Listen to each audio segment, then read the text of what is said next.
Kenny Clark, and this is Lombardi's Bar. This is one of my favorite podcasts to do. I'm just, blessed and thankful to be a part of this podcast. It's a great podcast. It's a great interview. Maybe I know that you guys obviously being the best Packers podcast that's out there. I had Malort this weekend, so I'm not tasting anything. Oh, good. He did. God. He did. That was fantastic. Because it said, "Did you ever try Malort?" And I said, "No." And then it said, "Do you want to take a shot of Malort?" I said, "No," but I did. Wait, who said It's called peer pressure. Yeah. Yeah. I tried to get in a high honors English class once, and they called my parents and were like, "Hey, just tell him he can't do it." It shows. It really shows. I hate you guys so much. I'm going to throw these two guys into the screen so that if I die, they can carry on the legacy of crap that is this show.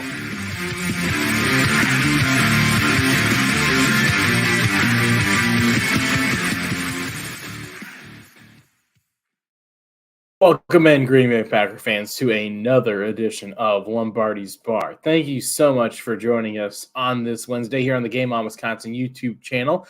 If you have not done so yet, go ahead and hit subscribe and like on the channel so you're notified every time that we go live here at Lombardi's Bar and the rest of our other shows on the channel. Emma in the chat, howdy. Thank you for stopping by. Thank you, everybody, for stopping by to talk some Green Bay Packers. We have a ton to talk about this week, obviously, with a interesting outcome on Sunday. A lot to talk about inside the game, a lot to talk about metaphysically around the game as well, and how we should be feeling as a fan base.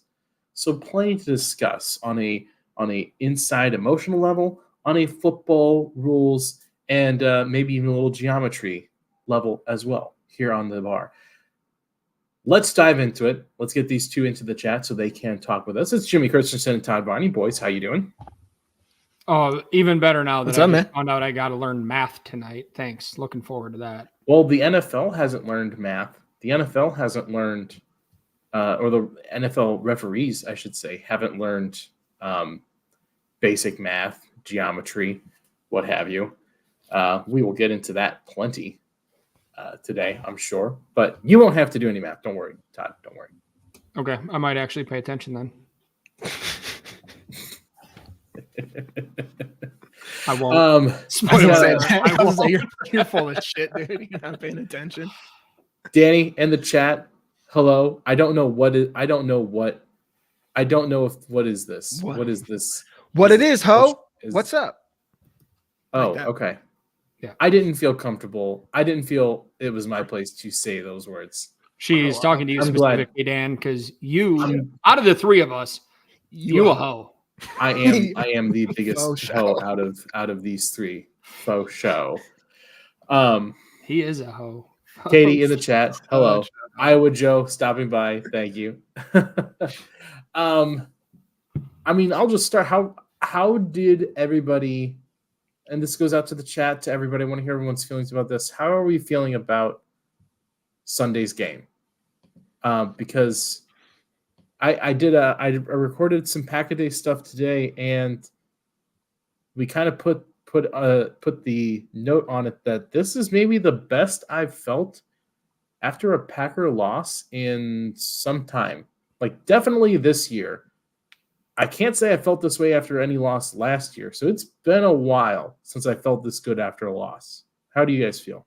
Congratulations, Dan. Welcome to the side of the world that has realized this team's not going anywhere, and winning does them no favor. You knew it. You knew it. You finally subconsciously accepted it to the fact that you don't feel bad after a loss. I was Mr. on that. I was conducting that goddamn train. Your post-game shows the last couple of weeks after losses would beg to differ.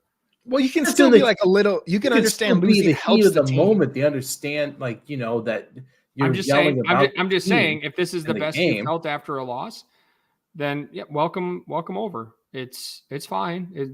I'm not dogging you for being here. I'm not dogging you for being late. It's still going to take Jimmy 4 fucking weeks to get here. So he's still playoffs are going to happen. So No, Super Bowl for sure. Yeah. No, when are you getting your tickets, Jimmy? We saw. I bought them last week. After that one win, I was like, guys, we beat Ripon. We're good. Yeah. No, I get what you mean though.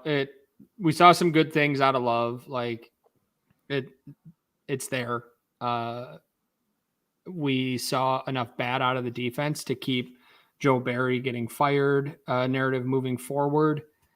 And they didn't win the game, so they can still get a good draft pick. Sorry. The change from last week of extend Joe Barry. Now to Are you this one, just figuring out that I change my feelings, thoughts, and opinions on an hourly basis? But you just gave Dan shit for changing his. Well, Dan's an idiot, though, and the problem is that He's catching strays for no reason. Left and right. Why let not just from Todd? I've been on your the side. problem is Dan actually has valid thoughts and opinions on these things. I'm just a dummy spouting shit out of my face.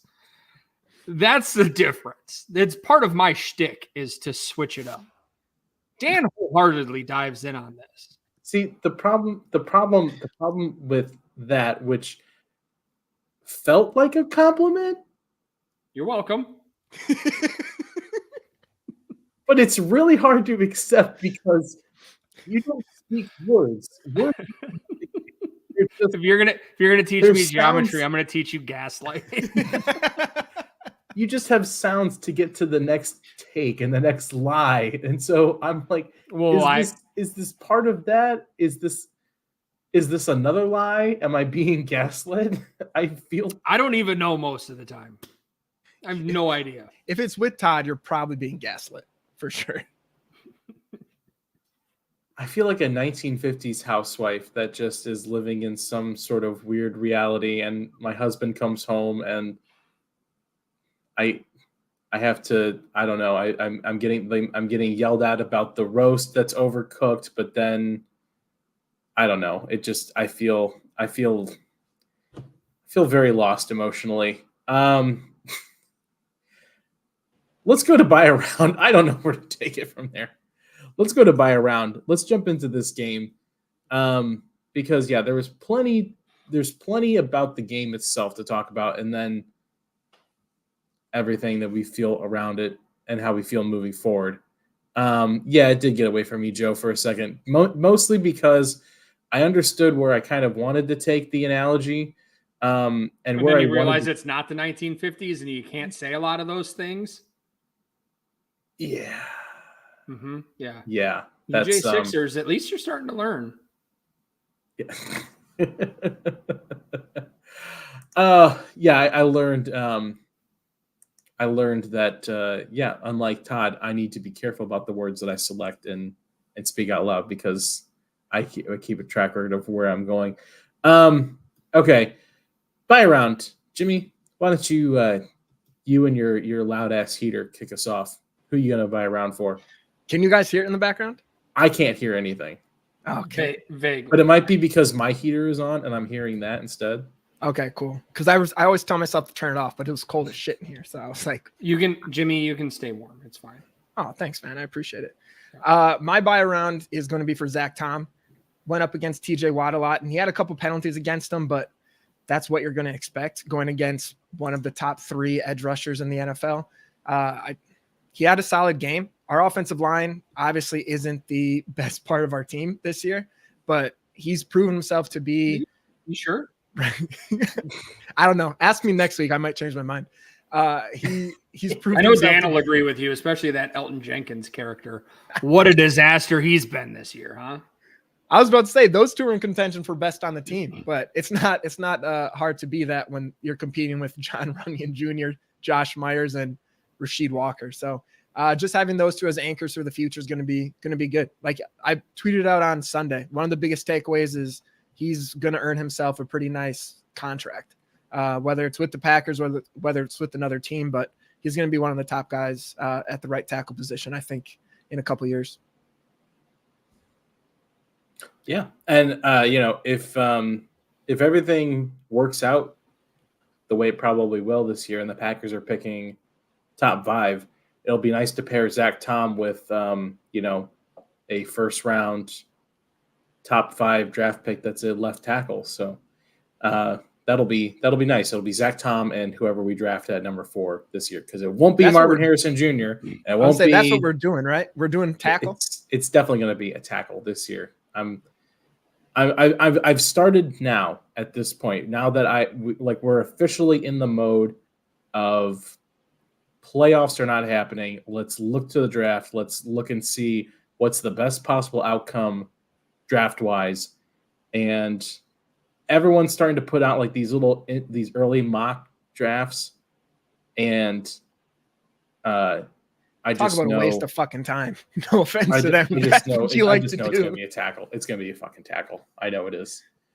Also, Anyway, real quick, to Iowa Joe's point of I'm going to be surprised. If that happens, then I'll just change what I said to he's going to be one of the best centers in the league. I think Zach Tom can play any position, and he's going to be one of a top 10 at that position in the NFL. I think he's just, from the jump he's made from his rookie year to this year, getting solid playing time. He put on some weight in the offseason to be ready this year. I don't know. The guy's just been really impressive. So nice try, Dick. Todd, who would you like to buy around for? I'm going to go with AJ Dillon. Myself included, we were all bagging on him earlier this year. Dude was out there just running in peanut butter. It looked like the last couple of weeks, finally getting back to being a physical runner, being able to use his size and his burst to his advantage. So nice to see him finally pulling that together a little bit. Might even work himself into a second contract in Green Bay. Who knows? He was the best running back on the field on Sunday. It was a surprisingly not great Aaron Jones game. He had that weird moment where he didn't get out of bounds when he should have. That didn't make any sense. But hey, maybe he's tanking for honestly, Utah. it threw me back to when he went out of bounds when he shouldn't have. Like, does he know which way to cut when he gets to the sidelines? Well, honestly, he shouldn't have even. I know you can't probably ask guys to do this. I wouldn't probably have the wherewithal to do it, but he would have been better off just dropping it. Just slap that shit down. Slap that down. I know you always have to try to make a play, and that's I totally get it, but yeah, there's been AJ Dillon. I mentioned this today talking about we were on Pack a Day. AJ Dillon's running, like really saved the offense. I feel like, because like you said, Jimmy, there was nothing from Aaron Jones going on that play. Like I think he had it was 13 carries for 40 yards or something like that. That's where the PTSD came from. That 9%. Damn it. Like he was not explosive. He was not doing things. And AJ Dillon kind of flew above his skis a little bit. Like he was overproducing based on what he was getting. So that really kind of saved it. And so, yeah, big ups to AJ Dillon, because his runs came at big spots. He had a couple of really nice open plays, and he made the most out of all of them. So props to him for getting back on the. What do you think the biggest change is? Is it just he realized he's a mountain of a man and should embrace the contact because he'll probably get a few yards after? I don't know. I don't know what it is. He just looks like he's running differently. Well, I don't know. I think the offensive line's been playing a little bit better too. Like he's not getting hit in the backfield, which I feel like he was getting met at the line of scrimmage before he could get moving, really. Yeah. So I think that's made a big difference for him too. Yeah. Danny kind of touched on my buy around with calling out Reed as her buy around, and my buy around is every pass catcher for the Green Bay Packers that does not wear number 9, because I hate to jump on the Christian Watson rag train here, but it seemed like everybody had a play on Sunday, like a play, and really Christian Watson's most impressive play was a ball that Jordan Love basically rifled right into his stomach that he couldn't drop. Yeah. Jordan, he knew he was hey, I have to put this right in his Like he was already in football running position. Like that's where the ball was. I'm throwing this so hard into your chest plate, it will be stuck there, and there's no excuse for you to not catch this ball. But yeah, I mean, Dobbs, Reed, both great touchdown catches. Musgrave didn't get the same amount of production that he did last week, but he made the most out of each of those catches. And then, yeah, Jaden Reed, Reed is becoming kind of the one guy out of all the pass catchers that seems like he's starting to understand where he needs to be. You know, like if it's a bit of a breakdown play, he knows where he needs to sit, he knows where Love wants to get him the ball. And Reed is doing a great job with it. So all of the pass catchers, not number 9. We will talk about Christian Watson as we get deeper into the show here. And I do want to hit on Katie put in the chat a point about Watson has seen a ton of double teams, and he is. And we can talk about it again later, but like so are other wide receivers. Like it's not just like Watson's the only one getting double teamed. And then on the times you do have single coverage, that he's league average. If you have speed like you do, that shit should be going way right. Like Dontavian Wicks, yes, he's been playing better than everyone expected, but it's also because he's a 7th rounder. So you have lower expectations for him. Watson should be, when he does get that single coverage, should be fucking taking advantage of it every single time, and he's just not. There's a lot. I don't know if you guys saw it. There was an interview with Steve Smith. I forget where I saw it or even when it was from, but he was talking about as he got older in the league, like he realized he couldn't play at 100% every single play. And so there were plays where he was running at, 70, 75, 80%, but so that he had that burst when he needed it. And there's enough plays. If you watch Watson, like if he's not involved in the route, he's not doing anything. If it's a run to the left, he's lined up on the right. Like he's not doing anything. It's like there's routes that he's taking off that he's like, well, the play's going to the other side or it's designed to get this guy open. So I'm just going to half-ass this route. Like he's not putting himself out there and going through it on a lot of those plays. He's a Randy Moss without the Randy Moss talent, pretty much. You've got to earn your right in the league to take some plays off. Yeah. Yeah. And 6 good weeks in your rookie season isn't enough to be able to take plays off whenever you want. And to go for Dan, a quarterback's job is always to make it easier for his receivers, but also his receivers can make it easier for him by catching and just contest a pass. Like just try to maybe knock it down. Yeah. There's Twitter's always frustrating, but it drives me nuts because it's like either people are saying, oh, that Watson's fine. Those are all shit throws from Love, or it's Watson sucks. He can't do anything. Like there's a happy medium of like, even this last game, should have that been thrown by Love? Nope. That was not a throw he should have made. Peterson was right there. Safety was coming over. But Watson also could have done something to try to disrupt that and not give Peterson a clean tip, which obviously, like, that's a drill they fucking practice. Tip it up, your guy's coming over. And then even against the Raiders, yes, he was underthrown, but again, try to make sure that's not an interception. Like, both things are true. Love hasn't been great throwing him the ball. That's a fact. Watson has done shit to help Love. Like, it's not always one or the other, but it's just people want to bitch, especially Homeboy's family, which, again, that's your family. I get it. You want to defend him. But as Labo put in the comments, like, Twitter's probably not the place where you want to be, dude. Yeah, and it's going to catch up. I guarantee you, if that keeps up, at some point, he will hear about it, if he hasn't already. Oh, for sure. If they got on people like Kurt Banker they got him on for his tweeting. They didn't like it. Crabtree, they didn't like his stuff. Like, imagine this. It's not even just one person. You got your whole fan.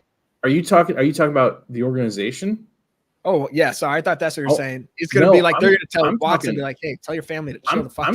I'm talking about, like, if I was somebody from, like, the Lions or the Vikings, the Bears, someone that we see twice a year, and I see after each of these games that his dad and his brother are coming out and throwing his quarterback under the bus and coming out and defending him to, 420 lover X9 or something on Twitter.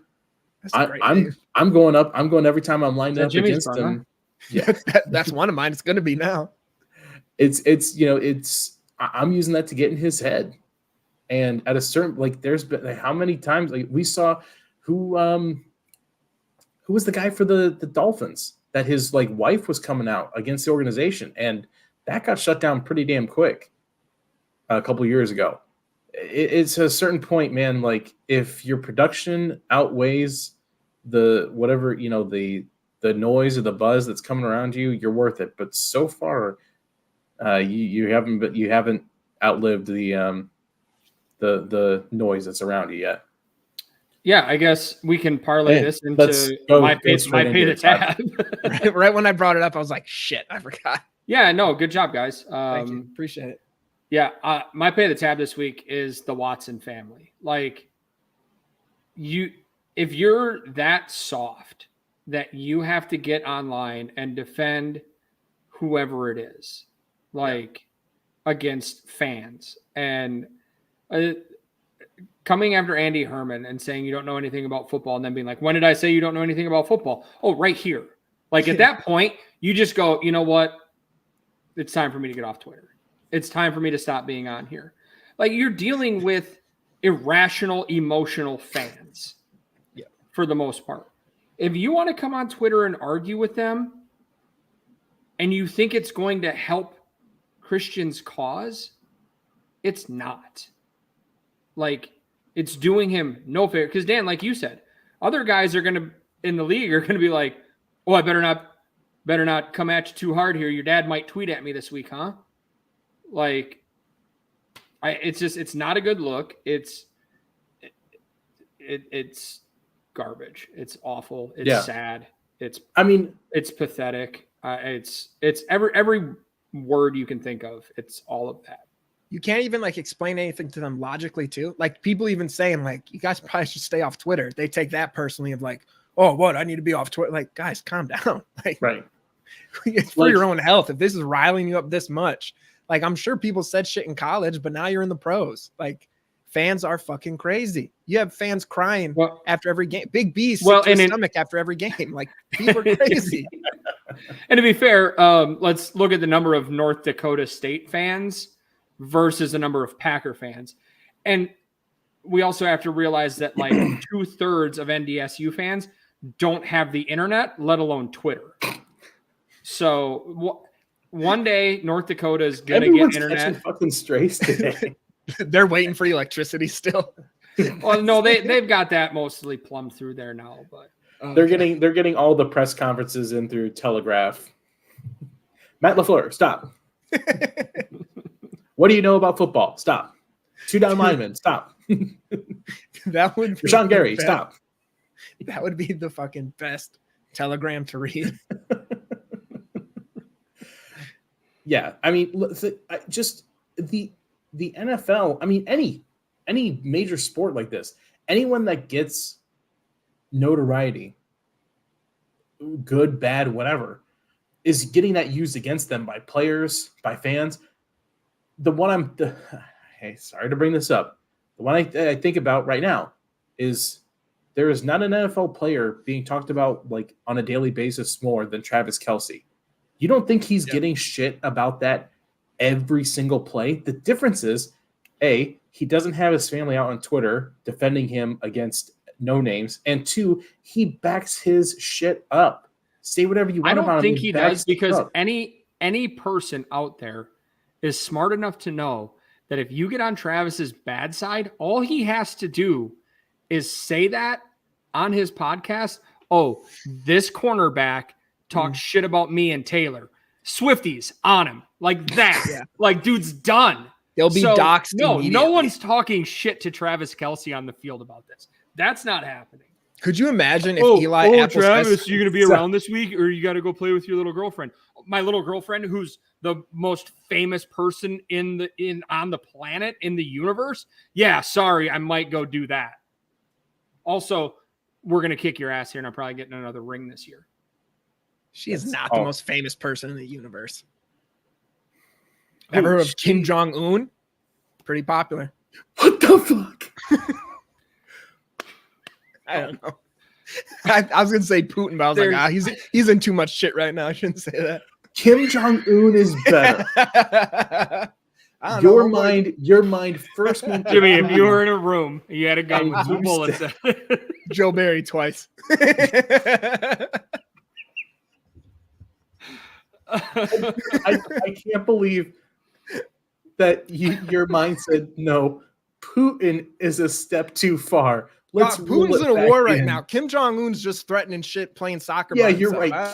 Kim Jong-un is just a dictator executing his own people.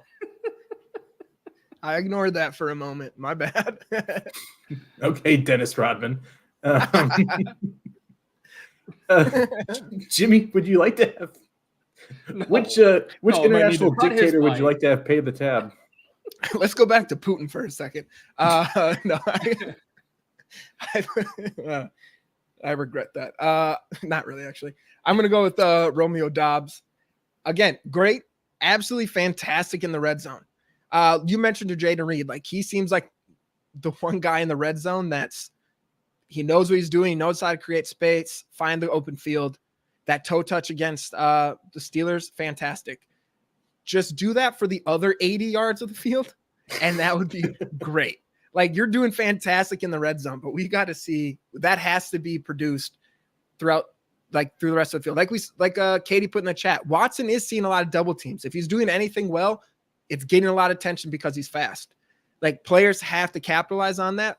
And right now, Reed is doing a great job, but we need to see that kind of spread out to other receivers as well. Like right now, until you get to the red zone, it really seems like Reed, Musgrave, and then Dobbs and Wicks are kind of competing for that number 3, and that's just not where you thought you would be right now at this point in the year. I really expected him to take a step up. But again, being a red zone guy, red zone target is helpful for the team. But do you think that it has anything to do? No, it has nothing to do with nothing. You sure? That's why I wanted to end with I purposely was like, hey, say something positive because his jersey's on the wall. Yeah, I can't help but assume that that's completely related. That'd be fair, honestly. Like, I wouldn't blame you for thinking that. Yeah, no, I mean, that's for me, that just kind of, it goes into what needs to happen from the whole rest of this team is we've seen really, really great plays and great moments from everybody, all these young players on this team.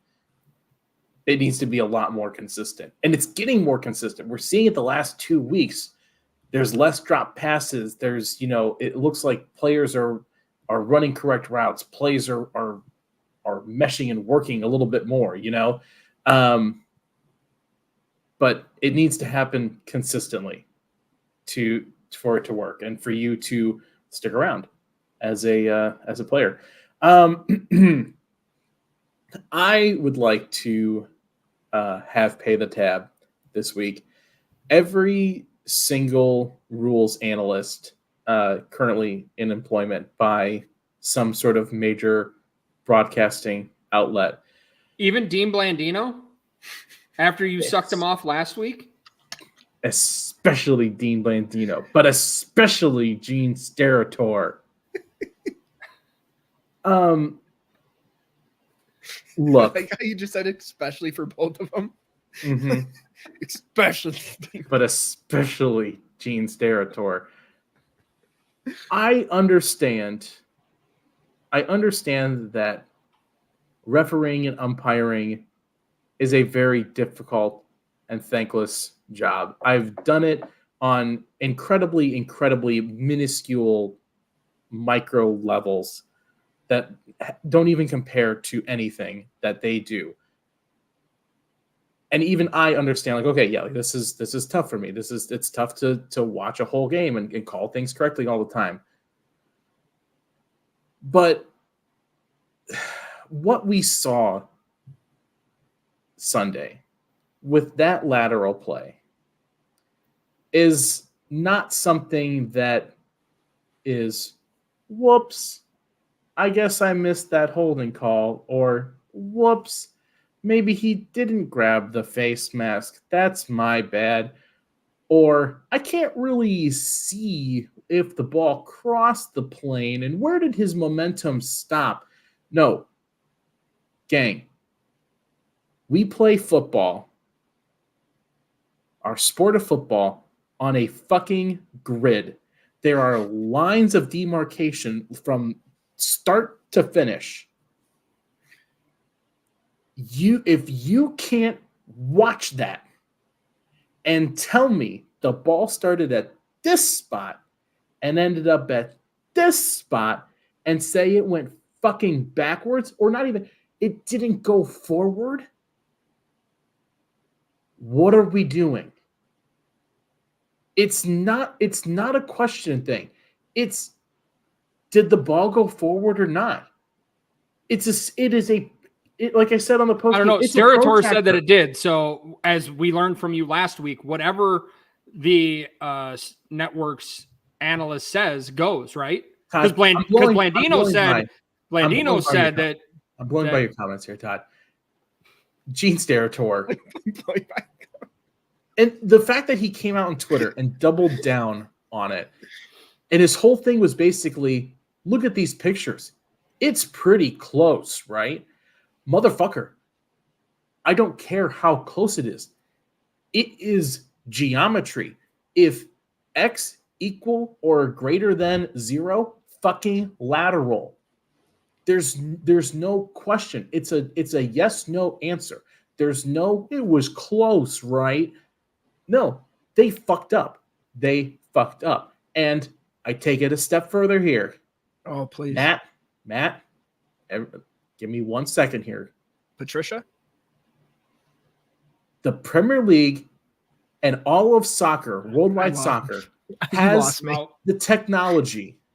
The technology exists where in 10 seconds, they can say, was the ball across the goal line? Was this person offsides? They can do it in a matter of seconds. The technology exists. And we still have old white guys with rusty chains coming out here, hiking up their pants, doing this job and going, no, discriminatory, like that. Just like Dan to ignore the minorities. That looks like it's close to 10 yards. We'll give them the 10. It's a first down. It looks right to me. I like you guys. We'll give it to you.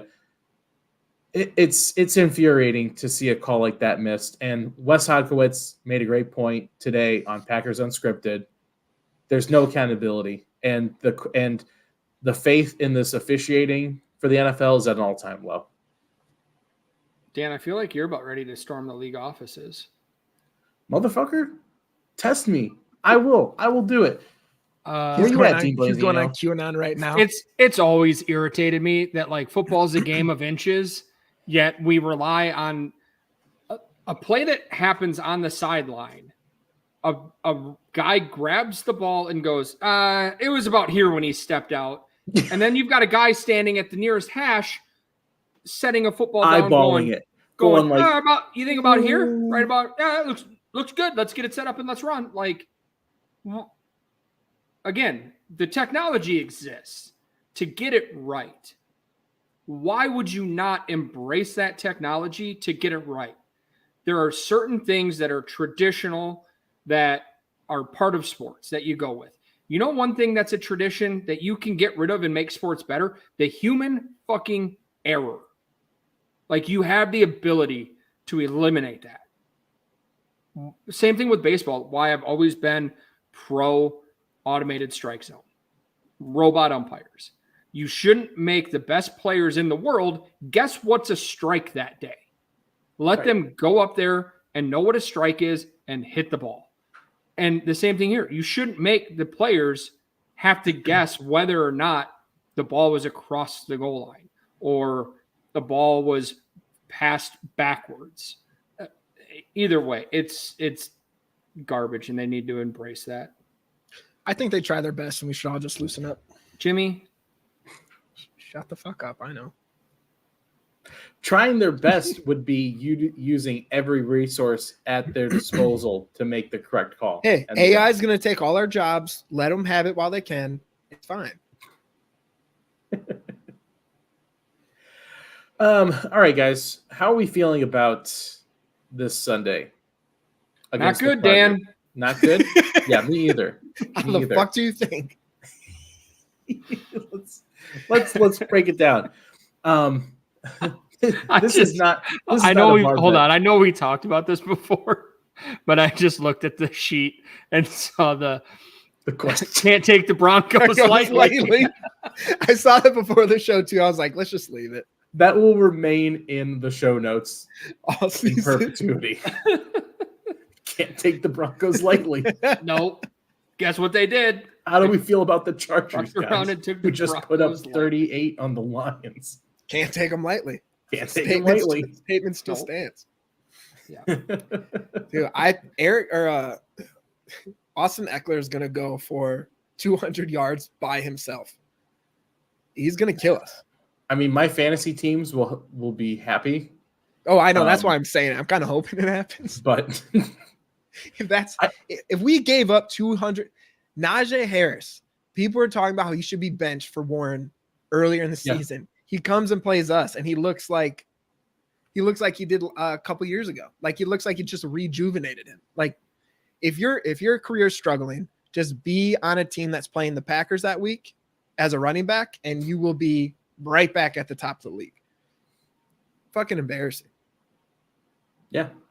And it's like we haven't seen from this offense yet the ability to keep up in a shootout.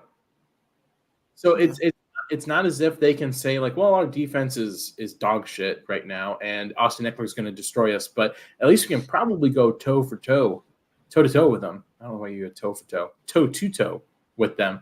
We just haven't seen it. They haven't scored more than 20 points since week 2. Like you think they they're can't even you keep think up they're gonna keep in a doing it? low-scoring game. Like it doesn't need to be a shootout. We can't keep up with the score team. The team scores 19 points. They couldn't Right. keep up with Kenny Pickett. Yeah. They couldn't keep up with Russell Wilson. Hey, he's back. Jimmy Garoppolo. Let's go down the list of all the people they haven't. His last Desmond great Ridder. moment of the year. His ass got benched and he still beat us. That's how bad it's gotten. I'm down with whatever Johnny is down for. I trust him. Yeah.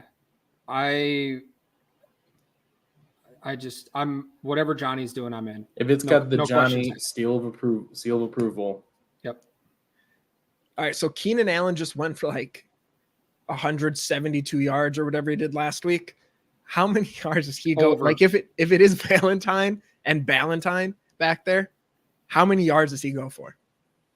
Probably less because they're gonna spread it around. Just like every team It's gonna does. it's gonna be Like- Austin Eckler. Austin Eckler's gonna get Everybody eats.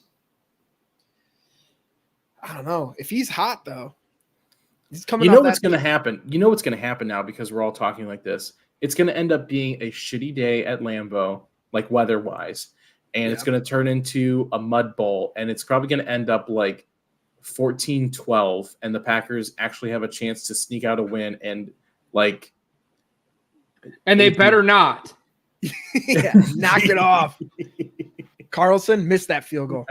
Can't No. make Carlton. No. Just intentionally fucking dick it. Would you guys like to jump into some bar bets? Ooh, Sunday, Green Bay, high of 45 and sunny. Perfect Oh. conditions. I could have sworn I thought I heard something about like rain or something in the forecast for this weekend. You would have been wrong. So Oh, well, that's the fake news that you watch, Dan. yeah, can't trust QAnon for the weather, Dan. But they're right about everything else. Yeah. Pizzagate. but their weather coverage is unmatched. All right, bar bets. Let's do it. Let's do it. I kept it pretty simple this week, but also Hold on, can we just clarify? Are we using only our own bets? I don't give a shit. I'm not in last place. Yeah, we can do our own. I personally think it should be your own, but I defer to.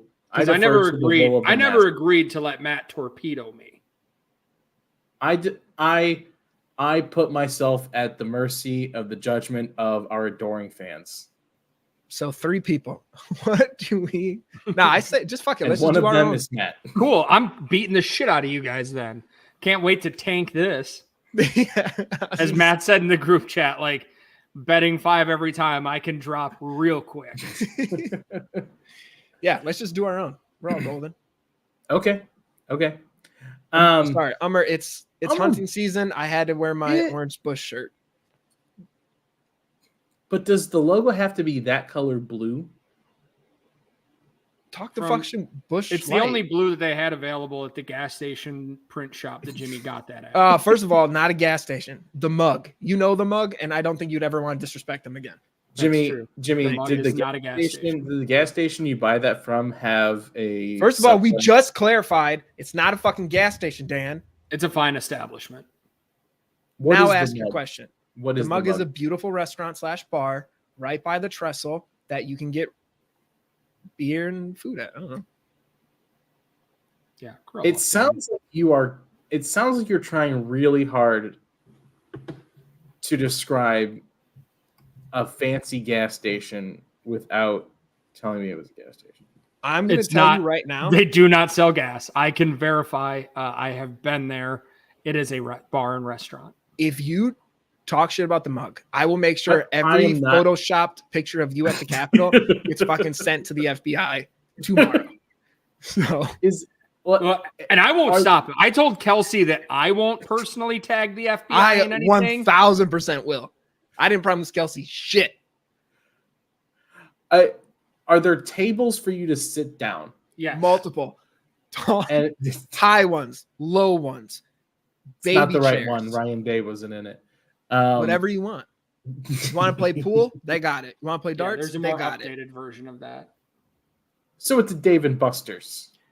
No, it's just a fucking small town It's bar. a bar / restaurant with TVs. So is Dave and Buster's. With what? TVs. Fancy as That fuck. was not what I thought you said. What did you think I said? I thought you said titties. I was like, Jimmy, I think you went to a strip club. I would actually consider going to visit Jimmy if the mug was a strip club. There is a strip club up here called Jimmy's In Between. Yeah, it's not great. No, homeboy just got shot there a couple weeks ago. Okay. You can't be looking Have at you another been there, man's Todd? wife like that. You been to Jimmy's In Between? It's right across the street from Camp No Clothes Necessary.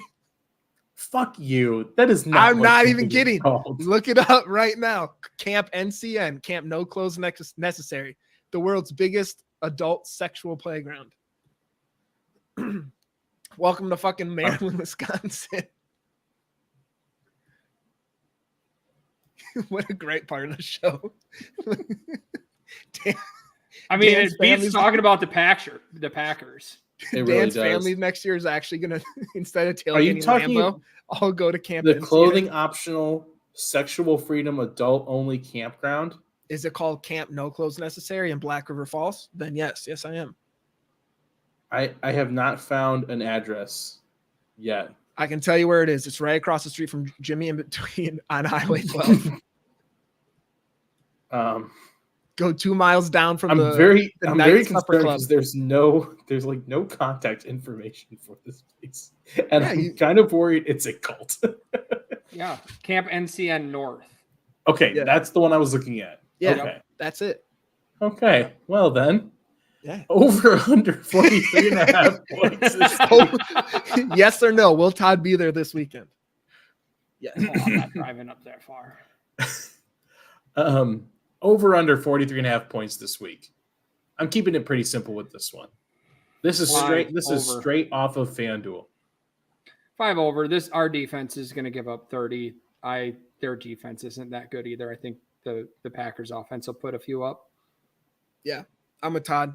I'm gonna go 5 over. Attack the middle of the defense for the Packers. Hopefully, can get us like 14 points. And Chargers their offense looked great last week against a defense that absolutely stifled us. So, yeah, I'm gonna go 5 over. I'm actually gonna go under here, and not just because I'm trying to save my ass. Sure. But I just something, that shootout last week against the Lions. You're inside, your home field. It becomes a track meet. Very rarely do we see track meet style games at Lambeau outside in chillier weather. And I'm not saying the Chargers are going to not easily win this game, but I do think the score might be a little bit lower than we all are anticipating. So I'm going to go under 5 Bakhtiaris here. Going back to the full circle with Christian Watson and Jordan Love, will Jordan Love throw an interception while targeting Christian Watson? The stat that stuck out to me after Sunday's game, that Jordan Love has thrown 10 interceptions this year, and 5 of them have been when he is targeting Christian Watson. Now, some of that, technically he was targeting Christian Watson like on that last interception. That's just a desperation play that you're trying to, make something happen, but still. So, yes or no, Jimmy?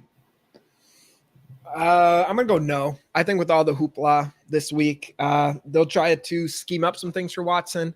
I think they're going to try to avoid those riskier plays with him just because at this point it's not happening. They're not going to work. Run that dude in the middle of the field. If anything, let him drop a pass. So I'm going to go no 5 Bakhtiaris. Todd?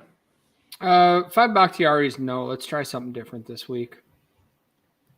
Todd, I think you should go yes.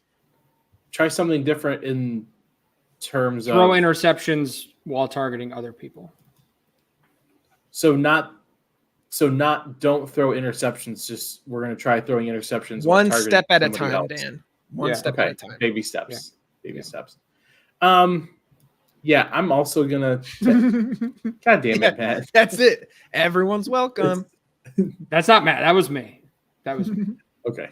I got free time over here when Jimmy. Can you bring up Camp NCN too? Yeah. Let me turn around here real quick. Let me get a picture of where I'm going this weekend. I will agree because it's when you think if you think about it in that terms, it's a 50-50 shot. If he throws an interception, it's a 50-50 chance he's targeting Christian Watson. That's math.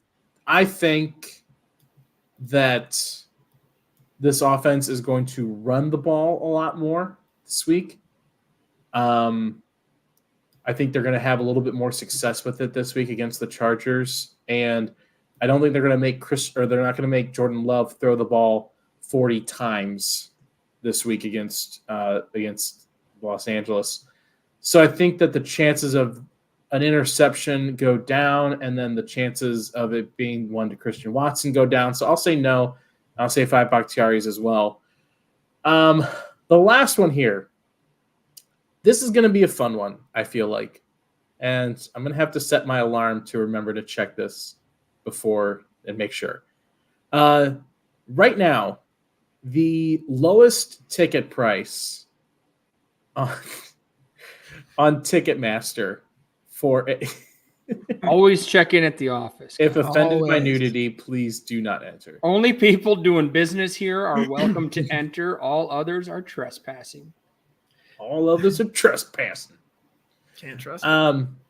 Lowest price to get into Lambeau on Ticketmaster right now, before fees and taxes, $70.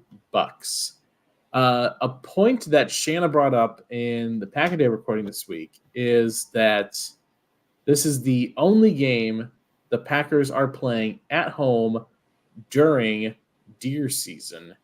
And on top of that, it is a gold package game against an AFC West opponent that is probably going to beat us fairly soundly. I have a feeling you're going to be able to get in pretty cheap. So, is the lowest ticket price on Ticketmaster 1 hour before kickoff over or under $70? $5. Or I guess I should say 70 and up or below 70. So $69 Yes. wins it. Is it Nice. $69 wins it? Nice. I'm gonna go $5 Bakhtiari's under. An hour before the game, it's everything drops. You're good. Yeah, I'm going with Todd. And like Corey put in the chat, I think there's going to be actually some empty seats at Lambeau this year. Yeah, I will go under as well. Because I mean, is face value is $70? Is that 70 or is it what is it? The tickets I usually get face value is like 140. 140. 145. Okay. Baller. Yeah, I'm probably under. Man, if I wish I looked closer, I'd be there. I'd be there, heartbeat. If this was any other team, though, those seats would be filled. But because it's the Chargers and they have like 10 fans total across America, like it's going to be. If it's not even so much that they're a West Coast team; it's that it's an AFC team that you never play. Yeah. Do you think?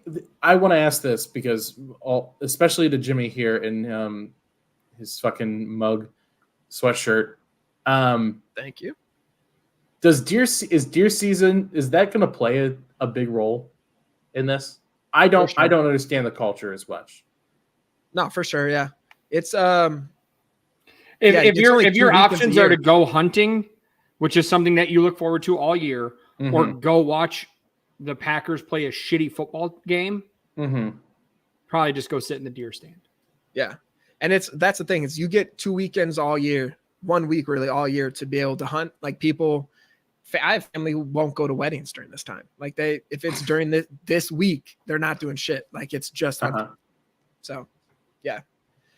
Bucket. I would definitely, if I got tickets, I would skip it. But I also hate the cold, feel bad every time I shoot a deer, which was once in my life, and don't know how to gut it. So I would definitely just rather go to a game.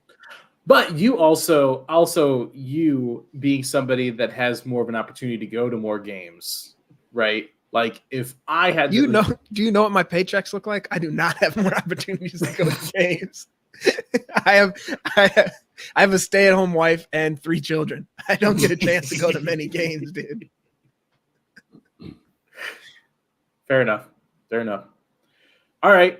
Can I ask one last question? 5 Bakhtiari's under, Matt. God damn it.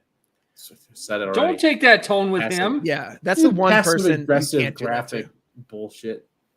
I loved it. Wow. I thought it was great. You're doing wonderful, Matt. I'm sorry Dan's being a dipshit.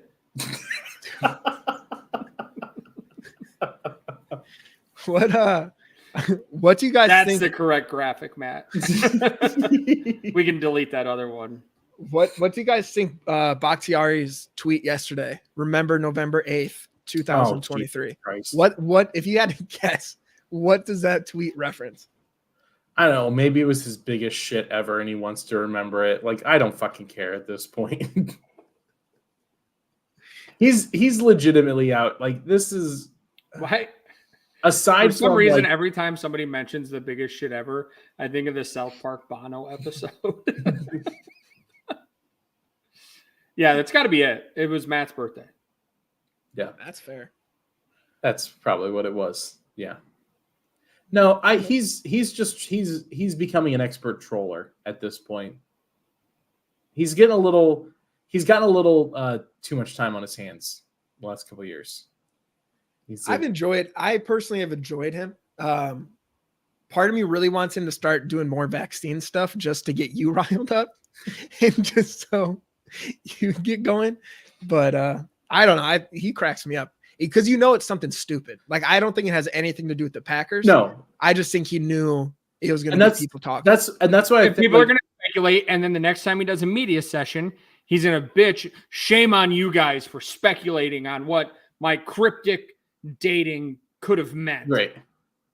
And that's why there's nothing out right now that you could point to and say like, oh, well, Brian Gutekunst made this comment, or Matt said this, or the Packers made this move that like could give you. So yeah, it's probably something relatively stupid, and he wants to say it to kind of get everybody all riled up because he knows that they'll do it, and that's fine. Like you got to keep yourself occupied somehow. Be honest though, if you know you could just tweet out a couple words and it would rile thousands of people up. I'd be such a piece of shit. I'd be the worst. If Todd knew he could gaslight thousands with one tweet, you know he's putting stuff out there. Right. I can't do that, and I still put shit out there. That's fair. Never mind. That won't change anything. Oh, all right. Anything else, gang, before we wrap up? I hope not. Yeah, No, I think that's it. Me too. Thank you to everybody that stopped by in the chat. Really appreciate it. It was a very active, fun, engaging chat this week. Thank you so much, everyone that stopped by to chat with us about the Green Bay Packers. We'll be back next week, same time, same place. If you haven't done so already, make sure you're subscribed on the YouTube channel so you get notified every time that we go live. Follow us on all of our social medias at GameOnWI. You can follow all three of us at our socials right here in our little bubbles. Make sure you do that as well. For producer Matt, behind the scenes, pulling the strings. For Jimmy, for Todd, I'm your bartender Dan, saying cheers, everyone. And as always, go Pack, go.